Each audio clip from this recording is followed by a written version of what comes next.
Saat ini memang sedang ramai pembahasan tentang vaksin mandiri.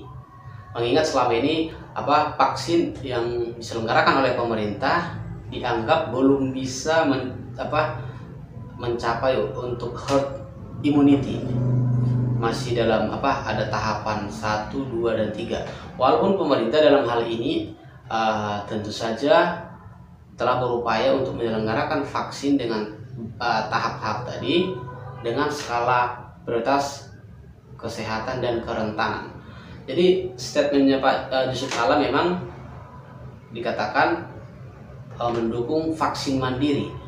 Kurang lebih seperti ini. Kita mendorong atau mendukung upaya vaksin secara mandiri atau gotong royong. Karena ini mempercepat vaksinasi.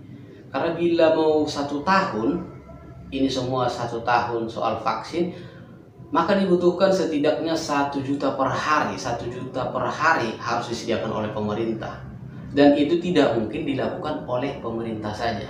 Inilah statement dari Pak Yusuf Kalla dalam kapasitas sebagai ketua PMI.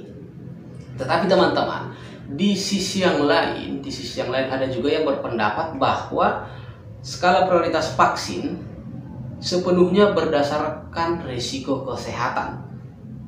Jadi prioritasnya itu adalah risiko kesehatan dan kerentanan, bukan berdasarkan kemampuan membeli. Jadi saat ini ada 2 opini yang beredar. Opsi yang pertama adalah vaksin mandiri, di mana negara harus dibantu. Konsep gotong royong, misalnya apakah diselenggarakan dari swasta atau badan usaha milik negara. Namun yang kedua juga mengkhawatirkan kalau nanti vaksin mandiri ini jika kelompok mandiri bisa berpeluang untuk mengambil jatah dari kelompok rentan.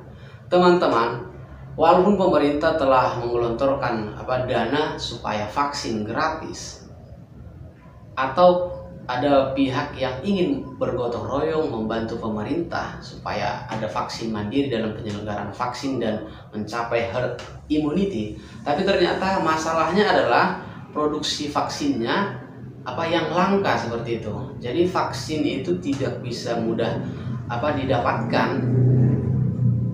Ini ternyata yang menjadi persoalan dan masih persoalan saat ini.